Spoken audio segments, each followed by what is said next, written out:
Muy bien, estimados asistentes, es un placer darles la bienvenida a este conversatorio sobre la historia de las matemáticas. Hoy nos reunimos para explorar y discutir acerca de los capítulos 21, 22 y 23 del libro La historia de las matemáticas de el autor E.T. Bell, bajo un enfoque particularmente muy interesante.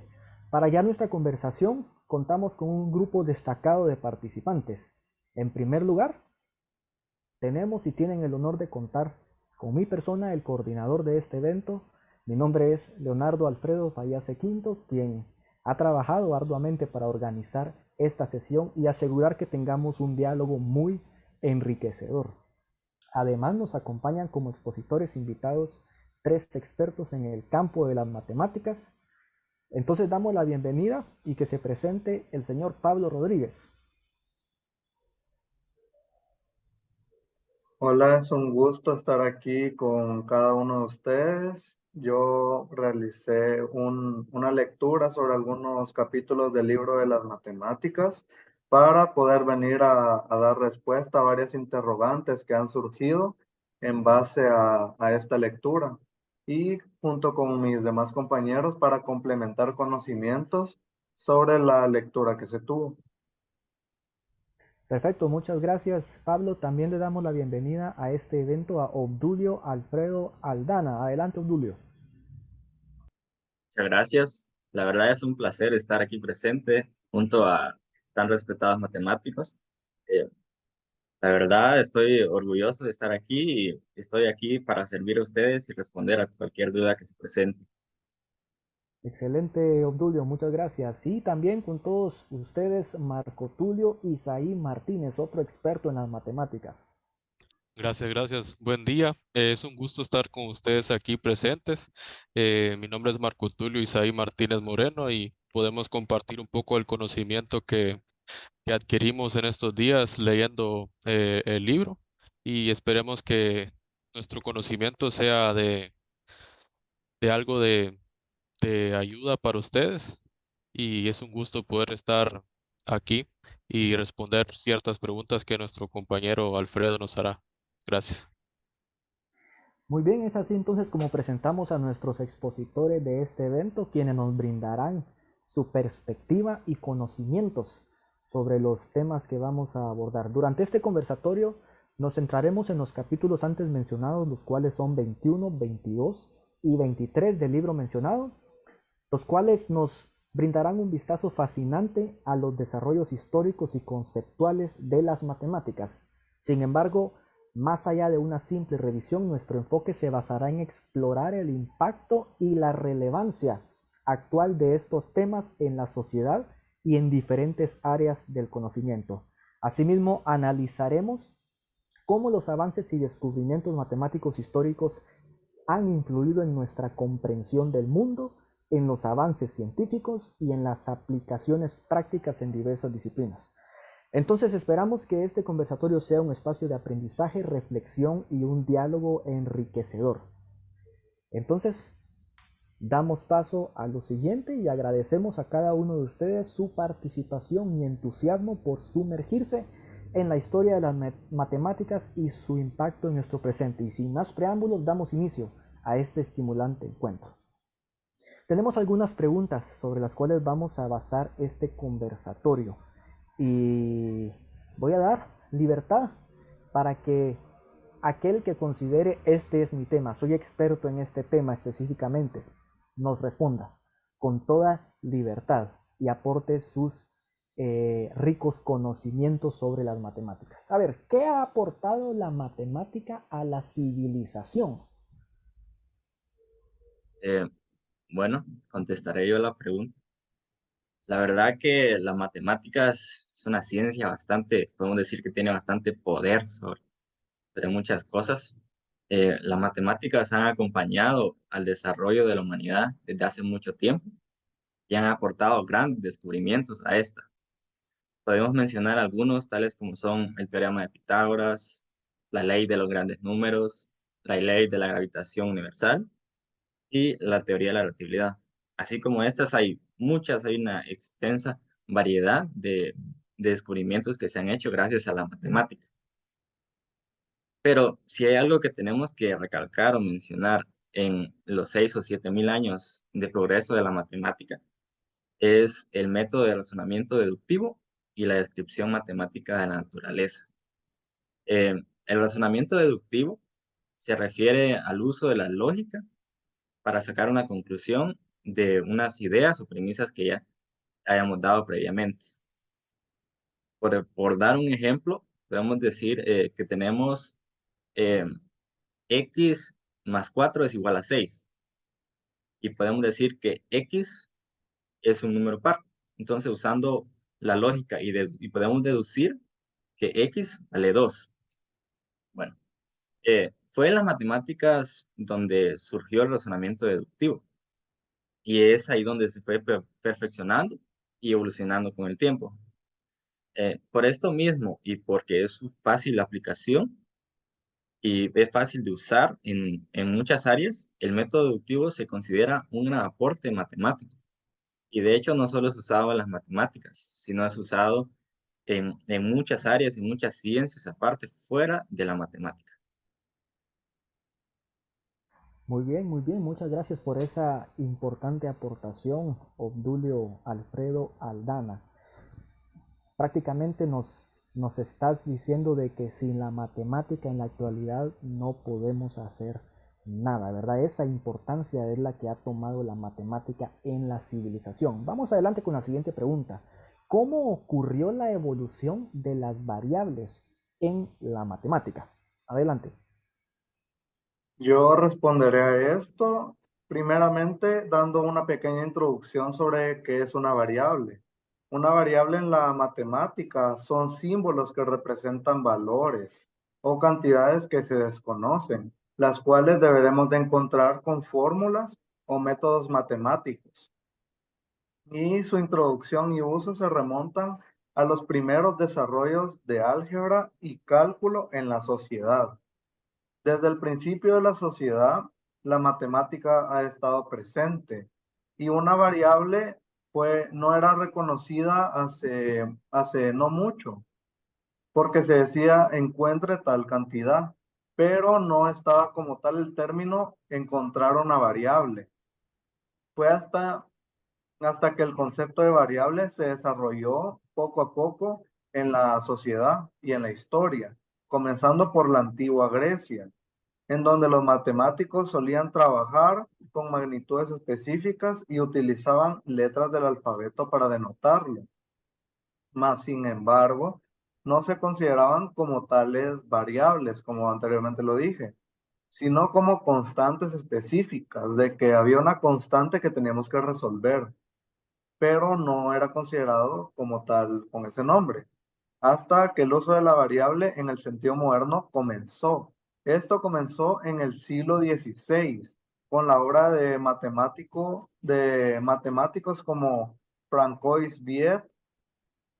Viet utilizó letras para representar cantidades como variables en ecuaciones algebraicas, lo que permitió manipular ecuaciones de manera más general y resolver problemas con una amplia gama de valores. Esto, más que todo, fue abrir la puerta a un mundo de posibilidades que hasta el día de hoy se pueden utilizar. Por ejemplo, como lo decía Obdulio en el teorema de Pitágoras, se utiliza el símbolo A, el símbolo B y el símbolo C para representar cantidades de un triángulo, más que todo. Y después fue avanzando con Isaac Newton, que en el siglo XVII se hizo un uso más extensivo sobre este tema, en el cual él utilizó las variables en el desarrollo del cálculo diferencial y las integrales. Esto es de suma importancia actualmente en las ingenierías, porque no se puede realizar casi nada sin resolver alguna integral. Por eso es que este avance fue tan significativo para la ingeniería y el campo industrial, debido a que comenzó con simples términos que ya todos conocemos, X, Y y Z. Y a medida que fue avanzando el tiempo, el cálculo y el análisis matemático se desarrolló mucho más en la sociedad. Y en el siglo XVIII y en el siglo XIX, que es el siglo pasado, el uso de las variables se volvió cada vez más común y se formalizó el concepto de una variable. Hoy en día podemos resolver los ejercicios matemáticos diciendo resuelva o encuentre la variable x o la variable z, o utilice la variable y para encontrar la variable z, y así consecutivamente. Fue gracias a todos estos avances y estudios que realizaron estos matemáticos que hoy en día podemos usar las variables en todo tipo de fórmula matemática. Excelente, excelente. Así es. Prácticamente, o en síntesis, podemos decirte que las variables son eh, un recurso que nos ha venido a facilitar los problemas matemáticos, ¿verdad? Entonces, ya que proporcionan un amplio uso de estas, de las variables. Muy bien, la siguiente pregunta es, ¿cuáles son las correspondencias birracionales? Sí, creo que estuve leyendo un poco de eso y podemos decir que Eh, el mismo año de 1942, Zariski simplificó grandemente su demostración aritmética en 1931 de que una superficie algebraica extendida a un campo fundamental de característica cero se puede transformar birracionalmente. En otra que no tenga puntos singulares, también se puede. En 1944 publicó una descripción eh, detallada de la reducción de la singularidad de una superficie algebraica. El problema de la reducción de las singularidades de superficie algebraica es tan complicado como famoso. Se puede considerar que el haberlo resuelto con éxito es un testimonio de la fuerza que tienen los razonamientos. Quiere decir que ha descendido a niveles más profundos de los que penetraba en el pasado, comparada con la intuición que se practicaba en la geometría algebraica posterior a 1930, la que bastaba a los geómetras de 1900 y 1930 parece ingenua. En geometría diferencial, la intuición ha sido menos notoria. A menos que la imaginación pueda ser una forma de intuición, algunos decenios de análisis rigurosos han influido considerablemente sobre el desarrollo de esa rama de la geometría. Eso es algo que estuve leyendo, que se basa más a la geometría. Muchas, muchas gracias por tu aportación, Marco Tulio Isaí Martínez. Y estamos aprendiendo mucho, mucho acerca de la historia de las matemáticas. Muy bien, las siguientes preguntas vamos a cambiar un poco la dinámica. Ya no será abierto a quien desee contestarla, sino que vamos a hacer la pregunta directa. Y esta pregunta va para Obdulio Alfredo Aldana. Muy bien, ¿Listo, dígame Obdulio? qué pregunta es. Claro que sí. A ver, danos tus conocimientos, expone tus conocimientos acerca de qué prejuicios tuvo la matemática. Eh, bueno, esta pregunta podemos decir que tiene una conexión con la pregunta que respondí anteriormente, que es qué aportaba la matemática a la civilización, ¿verdad? Ya que a pesar de todos esos aportes y todos esos avances que la matemática dio, siempre ha sufrido bastantes prejuicios y contradicciones a esta. Muchas de las personas la critican y de hecho hoy en día podemos encontrar personas que aún critican la matemática, dicen eso es muy complicado, no lo entiendo, no sirve para nada, ¿para qué quiero eso, verdad? Pero la verdad que la matemática es algo muy importante en nuestras vidas. Si regresamos un tiempo atrás, hay un tema que fue bastante combatido, que es el tema de la filosofía de las matemáticas. Este tema sufrió bastantes prejuicios, ya que se creía que no era necesario y que no aportaba nada a ningún campo de la matemática. Se decía que la filosofía de las matemáticas era poco progresiva igual que otras ramas de la filosofía, que nunca tenía ningún avance, que no aportaba nada. Pero, sin embargo, 34 años después, este tema seguía generando controversia, seguía siendo combatido, pero definitivamente no era un tema que progresaba a corto plazo. De hecho, había avanzado a gran velocidad, ya tenía un gran poder. Después de 34 años, tuvo bastantes avances.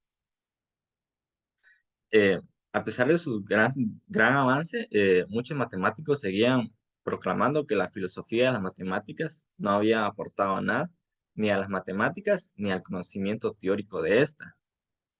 Aún así, este tema formó y tuvo gran importancia en la matemática, y no solamente en la matemática, sino también en la filosofía. Eh, las opiniones y conceptos de este cambian, los del concepto de la filosofía y la matemática pueden cambiar, según ya sea si lo vemos del lado de un filósofo o del lado de un matemático. Pero no podemos negar que la filosofía y la matemática tuvo bastantes aportes a este tema. Excelente, muchas gracias, Obdulio. Dijiste algo muy cierto sobre los prejuicios de las matemáticas, o que tuvo las matemáticas, y solemos escuchar, o más de algunos de nosotros hemos dicho, ¿para qué nos puede servir la matemática, verdad? Eso dejémoselo a los sabios, a los filósofos, pero la matemática, como decías, es parte ya de nuestra vida cotidiana, no digamos de la vida profesional. Sin darnos cuenta, nosotros hemos utilizado las matemáticas. Por ejemplo, ¿quién de aquí no carga en su billetera X cantidad de quetzales? Hasta en la X usé matemáticas ahorita, miren. X cantidad de quetzales. Y, y dicen, voy a ir a comprar algo de comer o algo de tomar. Pero nosotros no venimos y decimos, me voy a comprar con esto 3 sándwiches, 3 Coca-Colas con 10 quetzales. ¿Por qué? Porque hicimos, contamos y todo y sabemos que no nos alcanza. Entonces, sin darnos cuenta, ahí hay matemática. Entonces no podemos decir nosotros de qué me va a servir la matemática, sino que es muy importante. Y muchas gracias por esa aportación, Obdulio. A ver, la siguiente pregunta es para nuestro compañero expositor Pablo Rodríguez. ¿Listo, Pablo? ¿Qué es el problema de las cuerdas vibrantes?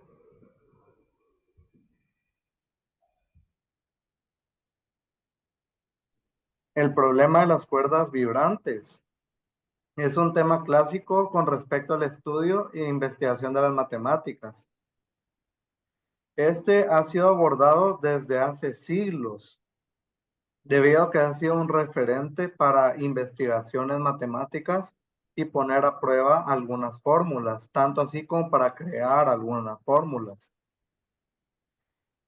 Consiste en encontrar las soluciones matemáticas que describen las vibraciones de una cuerda tensa, ya sea de forma discreta o continua.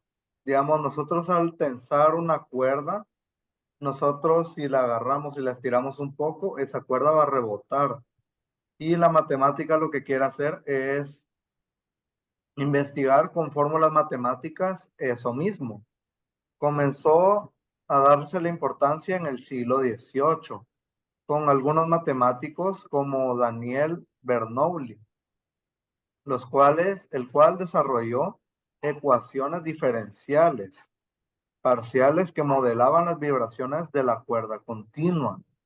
Estas ecuaciones, conocida como la ecuación de onda, y permitió describir la propagación de las ondas a lo largo de la cuerda y predecir su comportamiento.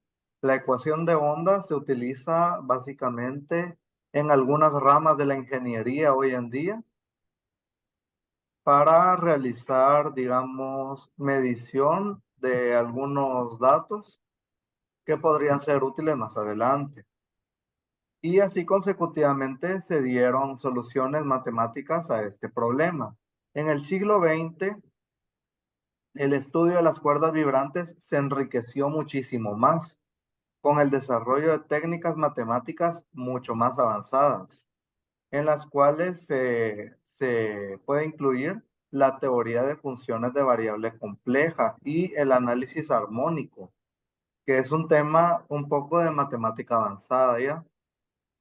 Debido a que estos enfoques matemáticos permitieron una comprensión más profunda de las propiedades de las ondas y las vibraciones de la cuerda. Esto de las ondas y las vibraciones se utiliza más que todo en la aeronáutica, en los cohetes, porque se tiene que ver qué vibración o qué peso va a soportar un cohete o un avión al estar sobre cierta cantidad de presión en la atmósfera y la gravedad. Y ya para terminar, hoy en día el problema de las cuerdas vibrantes sigue siendo un tema activo. A esto me refiero de que se sigue dando de qué hablar, se sigue investigando sobre este tema para poder saber muchísimo más sobre las vibraciones o ver si se puede encontrar algún otro resultado, debido a que se ha desarrollado métodos numéricos y computacionales para resolver las ecuaciones de onda y obtener soluciones aproximadas. Y se han estudiado aspectos mucho más complejos como la interacción de múltiples cuerdas. Ya no sería solo estudiar el movimiento de una cuerda, sino que serían varias, para saber aspectos mucho más complejos sobre la interacción de estas cuerdas y el comportamiento no lineal de las vibraciones.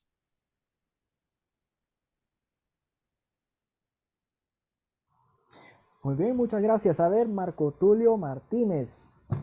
Marco Tulio Martínez.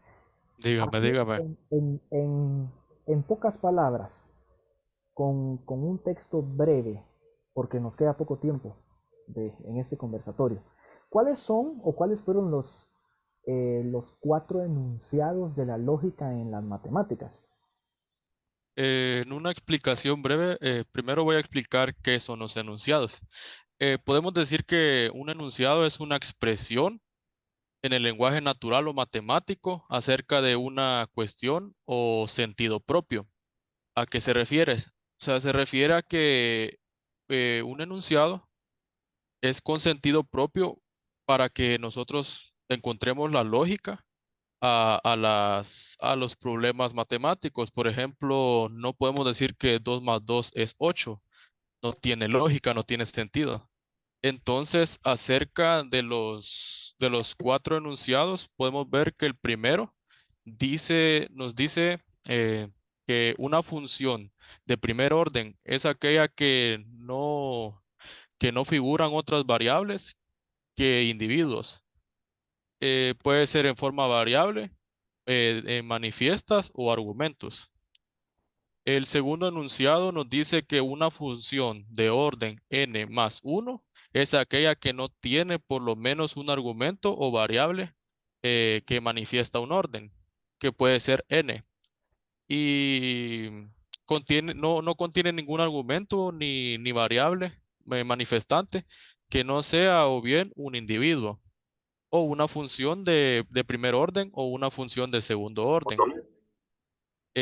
La tercera función nos cuenta que una función predicativa es una que no tenga variables manifiestas, es decir, es como una matriz. Es posible con pérdida de generalización o no usar otras variables que matrices e individuos, mientras que se necesiten proposiciones o variables.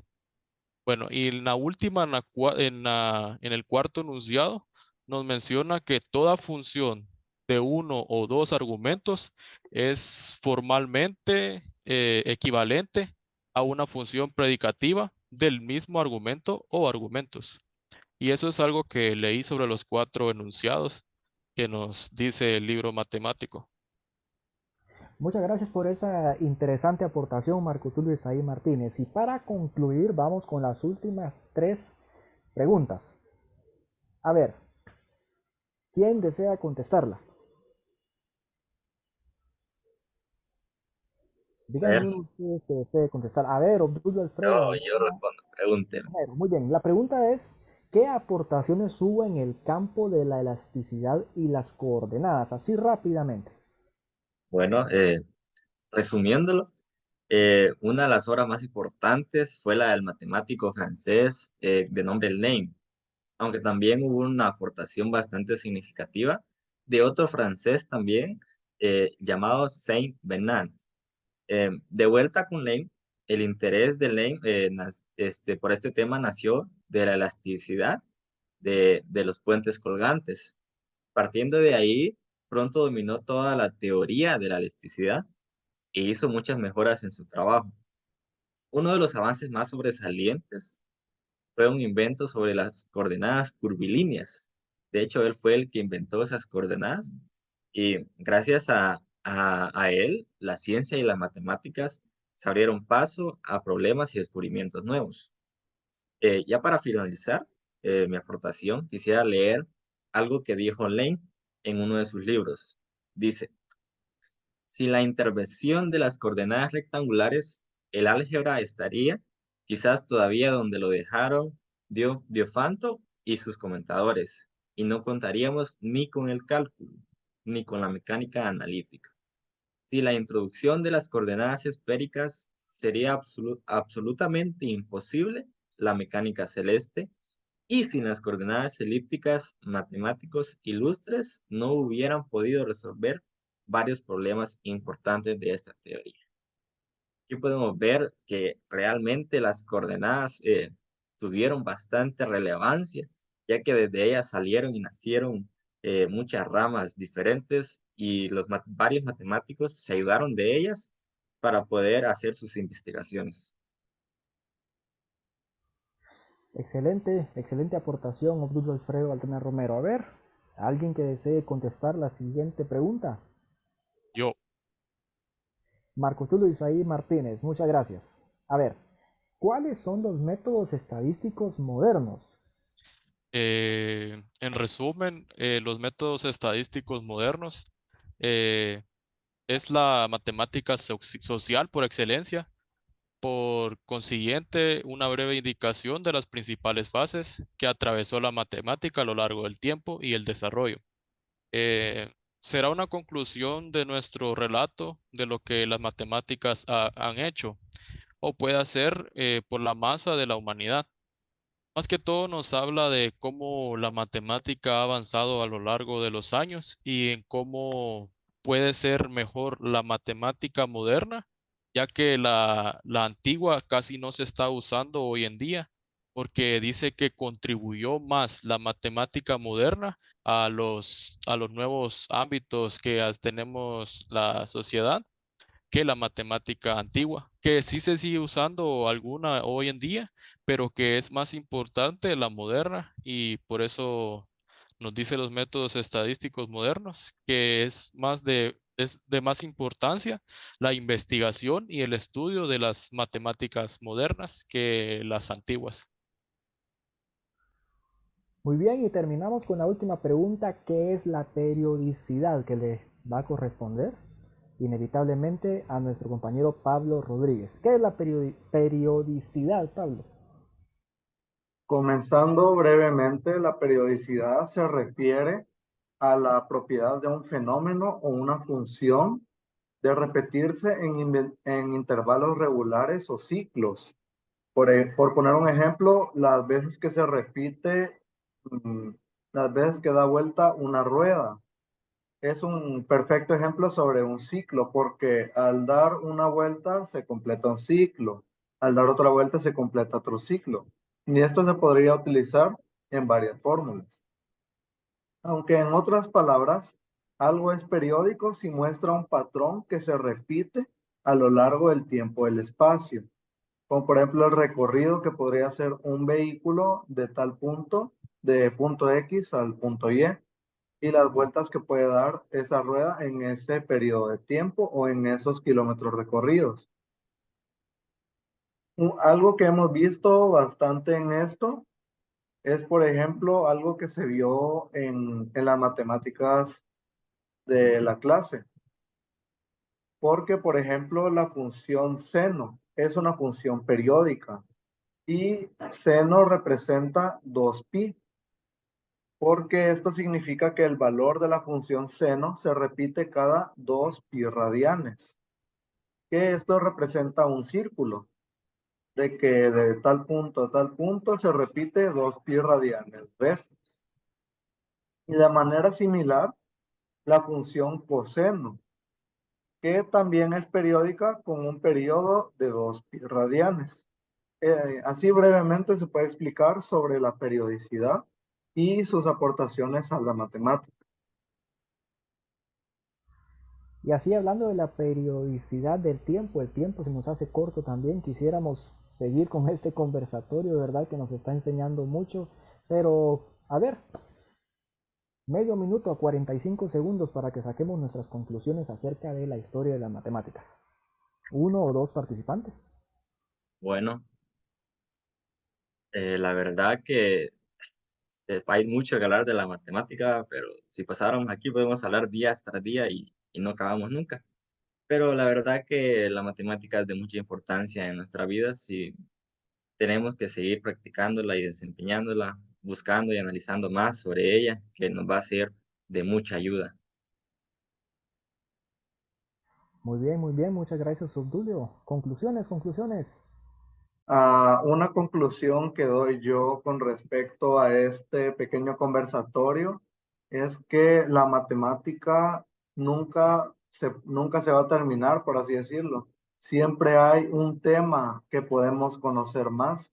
Siempre hay una fórmula que se puede simplificar o se puede avanzar.